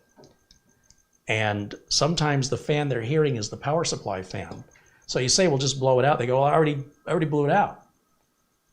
All right, let's take a look at it. And then come to find out they did not blow out the power supply. And when you blow out the power supply, you've got to blow it out from underneath and you got to blow it out from the back. You got to go both directions or you end up with all the dust over on one side. It's like hiding behind a wall, right? All the airflow is going around the dust. So now you got to hit the dust this way to get this dust out that side of it. And you might want to wear one of those N95 masks. You might be shocked.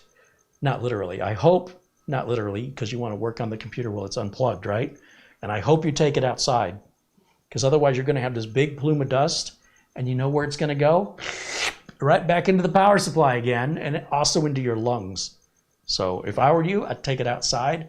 Get yourself one of these little air compressors. They're cheaper than canned air. If you use it a few times, it'll pay for itself. The battery lasts a good long time. It's got enough air pressure to do the job.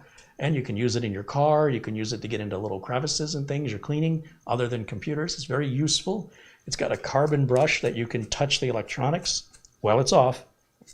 And it's safe to brush things, although I make it a general rule to not make any contact with the parts, but it's safe to do so with this brush. And do it outside with the machine unplugged. And then leave me a comment and say, thank you, my computer runs quieter now. And you saved me some money, I didn't have to do this nonsense. We are almost 8 minutes. Well, I guess we started 30 seconds, or about a minute, right? So we're currently at 69 degrees Celsius with a max of 72 with another 13 minutes or so to go.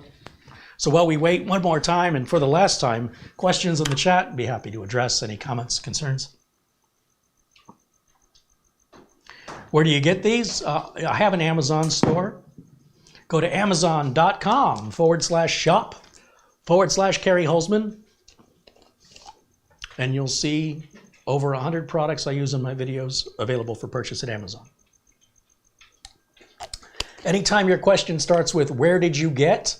The answer is almost always going to be, go to amazon.com/shop/Kerry Holzman, and you'll find the product there. Thank you for the question. My friend Ron said his dog Kumo, which is a big, hairy, he's not an Akita. What is he? Oh, it's getting old, man. I can't remember anything anymore. But at least I can remember I'm forgetting, so I got that going for me. A Great Pyrenees. Thank you, Ron. He's a Great Pyrenees. He's great and hairy. And there's a lot of them, so there's a lot of hair. And he says his hair gets into my system constantly. He's got cats, dogs, especially.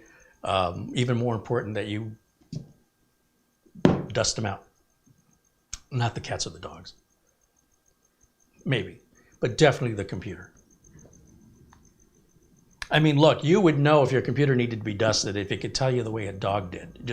We should have like a hardware peripheral of just a panting tongue. Oh, time for the air duster.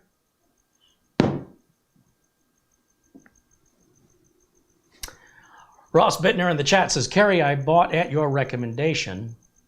Oh, one of these. I've used it. I used to use canned air, and I think one charge of this blower is like 4 cans of air. It pays for itself in about 2 full charges. Yeah, well, depending on what you're paying for that canned air, which isn't canned air. We call it canned air, but it's a canned chemical. And if you turn the can sideways and that chemical gets on your skin, it'll give you a 3rd-degree burn, or it can. If you get it on plastics, it can discolor the plastics. This will never do that.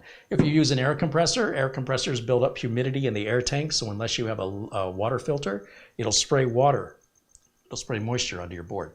It's also possible to crank the PSI up too high and damage the board. So this is a much safer, cheaper, quieter solution. And a lithium-ion battery, you can have this thing sitting on a shelf for 2 months. It still has a good charge on it to continue using it. It's not like the old days where the batteries would drain after a couple weeks. And then you're back, you haven't used it. You charge it, you put it on a shelf, you grab it 10 days, 2 weeks later, it's dead. Not with lithium-ion, baby. Just charge it through the USB port. It's ready when you need it. Throw it in the car, have it to clean up the stuff that gets in the crevice between the seat and the center console, the dash, and all the little nooks and crannies of your dashboard and your vents. It's good for more than just the computer.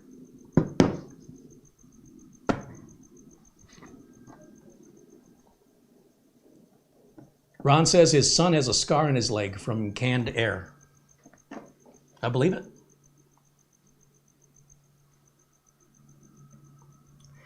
John Gardner said, the first time I blew up my PC, my cat walked past. My wife asked when we got a tricolor, and the cat avoided me for weeks after that.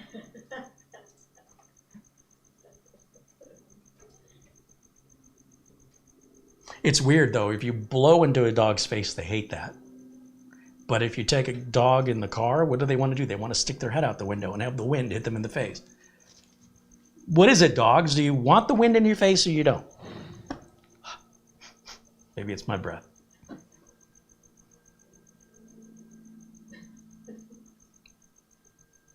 Don't say anything.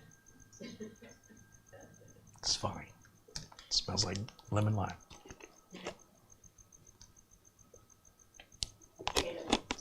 And potato. All right, let me just take a look again at what this is saying. Oh, it's too tiny to read. It's way too tiny to read. I thought I would outsmart the full screen trick, but I'm going to have to go full screen. Ah, there it is. Okay, so this now says we have, it says 13 minutes. What did I do? Did I just step on the cable? I just stepped on something. I lost my signal. Oh no, it went to sleep. I just wiggled the mouse. All right, so let me go back over here one more time. And 13 and a half minutes. We started this about 30 seconds in, so it's about 13 minutes in. 71 is our current, 73 is our max. We still have about 7 minutes to go. And I just want to double check all my connections here because I don't like it when that screen blinks out on me. And I thought I set these to not go to sleep or to wait like 3 hours. Let me just check that. Oh yeah, set it 10 minutes. Change that to like 3 hours. Put the computer to sleep, never perfect. Now, it's a live video. What are you gonna do? That explains why that was happening. All right, so 71 and 73. All right.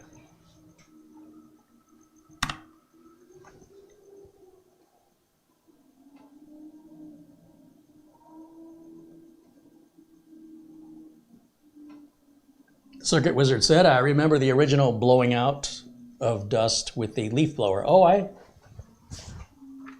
still have that right here. I don't use that on little tiny 1 liter PCs because I don't want to fish it out of my neighbor's pool.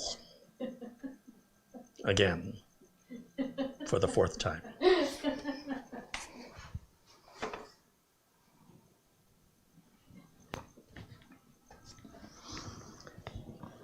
My neighbor doesn't think it's funny when I go, ha-ha, liquid cooling.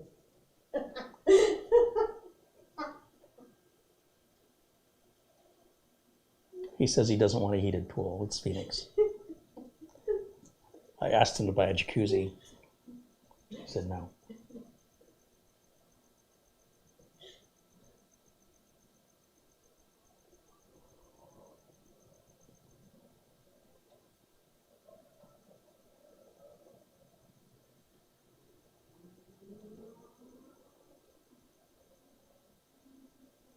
Paul Carroll with a $50 super chat. Wow, thank you so much, Paul. He says, well, it's time for some Gatorade money. Thanks, Carrie, for this helpful info. Here's a little more thirst quencher drinks. This one has been getting a little warm. I've nursed this almost to the point of drinking an ounce of it. So let me put this back in the fridge so it'll cool back down. Unlike Coca-Cola, you know, this won't go flat, so it's good to put it back. Once Coke gets warm, yeah. Just dump it down the sink, done with it.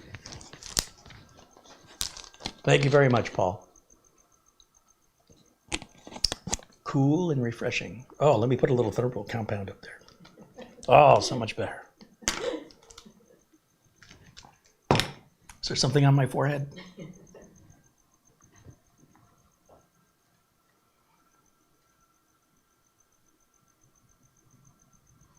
Buns of Wisdom says, thanks, Carrie, for the amazing info and the thermal paste experiment. I really appreciate the effort you put into your stream. Thank you.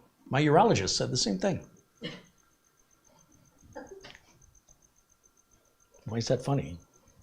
All right, let's take a look where we're at on our test. I'm hearing that fan really crank up in there. Let's see, it says we're at 75 degrees currently. Oh, it just dropped to 74.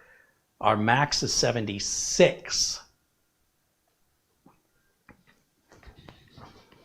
Now, for a reminder, before we open this computer to fix it,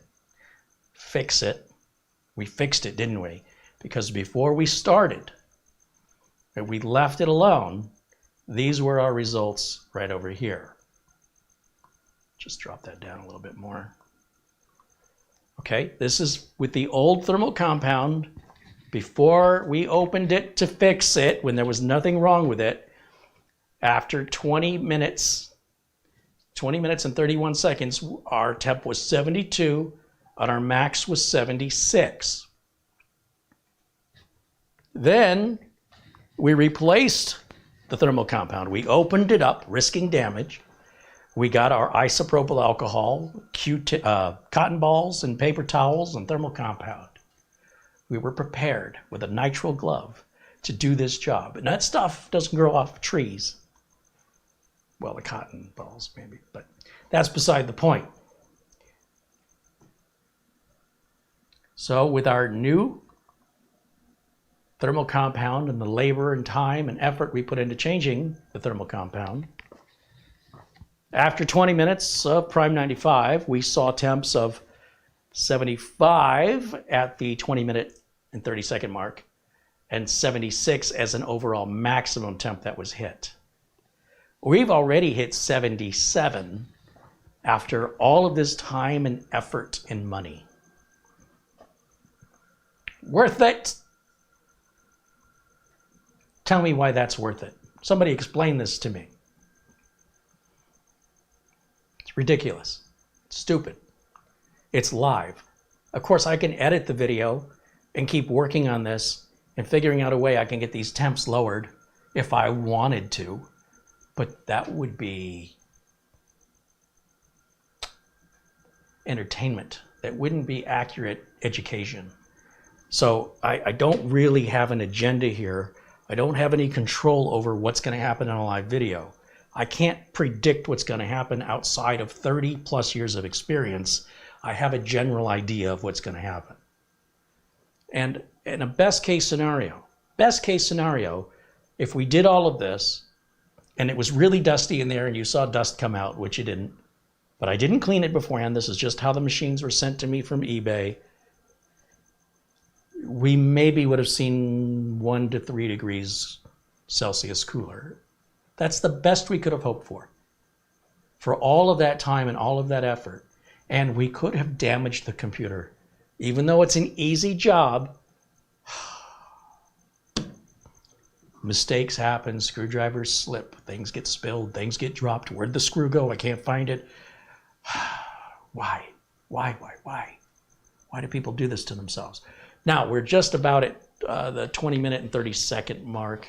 What I say, I'd let this run to 21 minutes, right? Because I had a little trouble starting it. It's another problem I talked to my urologist about. So there's at 74 degrees currently. 68 has been our average, whereas before 69 was our average, so we're a little better there. 77 was our maximum before, 77 was our maximum now. We're pretty much in line, nothing much changed. The room has gotten a little bit cooler though, because finally Arizona's cooling down. I want to mention, just as I did earlier, what the temperature is. It's now reading 79 degrees. So this whole room has gotten 4 to 5 degrees cooler than when I started this video. And if you don't calculate that into your thermal results, you are doing yourself, and especially if you're making a video about it, your entire audience a complete injustice. It's a misrepresentation of the efficacy of the work you did, and it's completely manipulating the justification by not providing full disclosure information, and they may not be aware that they've left the information out. You don't know what you don't know. So when you convey what you do know, leaving out what you don't know, then the people you conveyed it to only know what you know, and in most cases still don't know what you don't know. So off the rails this whole thing goes with false information based on wrong processes. That anyway, it just, here you go, you see it for yourselves here. Now I can stop this. I don't need to do this anymore. So let me come back over here. Let's stop Prime 95 and let this thing cool down a minute. So I'm going to come over here, go to test, go to stop, yes, and then we're going to close that down and close this down. And I don't really want to save this screen. It's not important. if there was a lot of dust and debris that came out of there, that could have made a pretty big difference. However, all this time that you just spent with me and that I spent with you to make this computer better, was it worth it? Do you wish you could go back and not watch this video because it was a complete waste of your time? Well, think of the time I just saved you from going through replacing the thermal compound in your machine because you thought it was going to make a difference. Mic drop.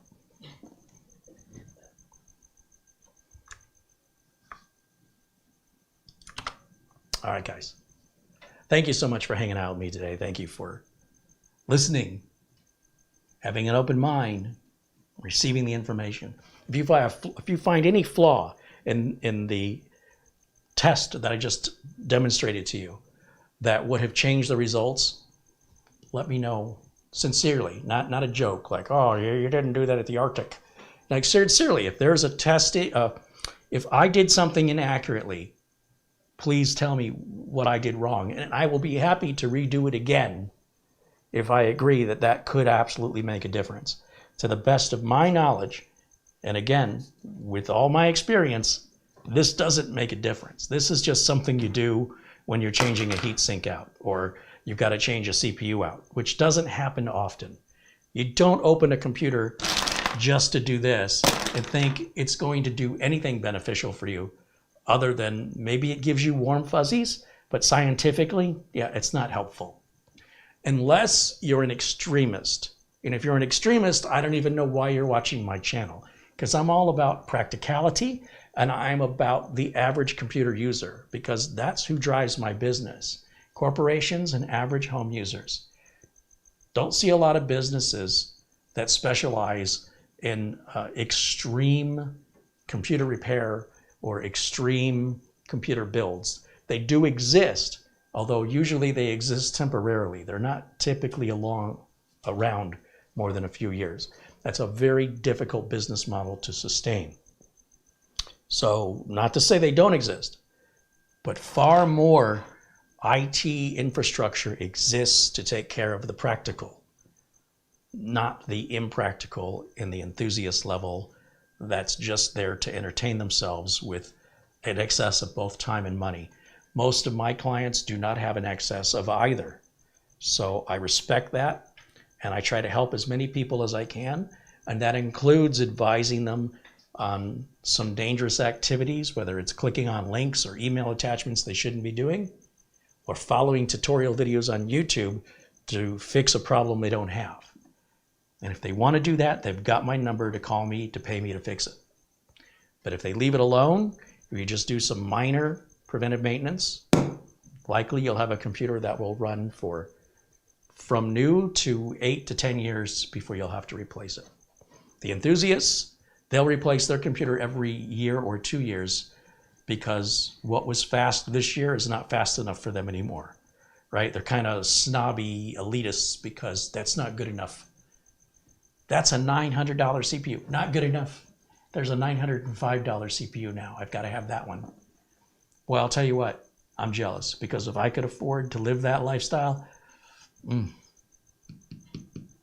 I'd like a little taste of that. But for the rest of us, we need to make our hardware last as long as possible. There's other things we'd rather spend our money on than another computer. Unless it was a rocket ship of a computer, and who doesn't want that? Until you find out that it's $3,500. And then it's like, this one's fine. This is fine. All right, I think that'll wrap it up for me. I think I've made my point. If you disagree, I'm seeking valid arguments. If you're just being silly, whatever.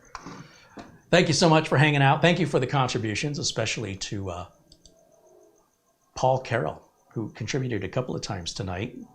A total of $70 in Super Chat tonight from Paul Carroll. Outstanding. Kurt Schlegel, Craig Casabona, Ferris, and Paul Carroll also became a member. And Dennis Kine and William Smith have extended their memberships. Thank you guys. As always, Mondays at 1 o'clock Pacific time are always live members-only videos. And thank you, Camera Girl, for the close-up work. Thank you, Thermal Compound, for doing exactly nothing.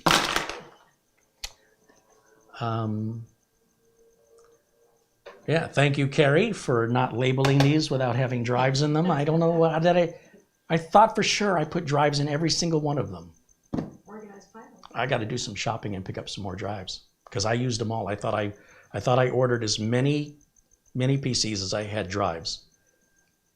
I miscalculated. Math is hard. Bike Man says, great stream, Carrie. Hey, thank you. Starshine says, so much thermal. OG Gaming says, hello, everybody. I just got here. Oh, well, then for you. Hi, my name is Carrie Holzman. Today it is April 15th, Saturday, 2023. And today I'm going to be teaching an exemplifying, using as an example, the pointless exercise of replacing thermal compounds. So let's start by opening up one of these computers. Let me grab one that doesn't have a drive in it. I want to do this all over because he just arrived. Oh, he can just rewind it? Oh. Should we DVR them? Okay. Josh Gardner says, thanks for another great video, Carrie. Hey, John. Did I say Josh? John, thank you. Patrick Rusaw says he picked up a 512 gig solid state drive at Newegg for under 25 bucks. Yeah, their SSD prices and RAM prices have really gotten very attractive. Yeah, stock up. Glenn's Music wants to know, if I put this thermal compound under my shirt, will I get hot under the collar? This doesn't generate heat. It should help transfer the heat to the shirt.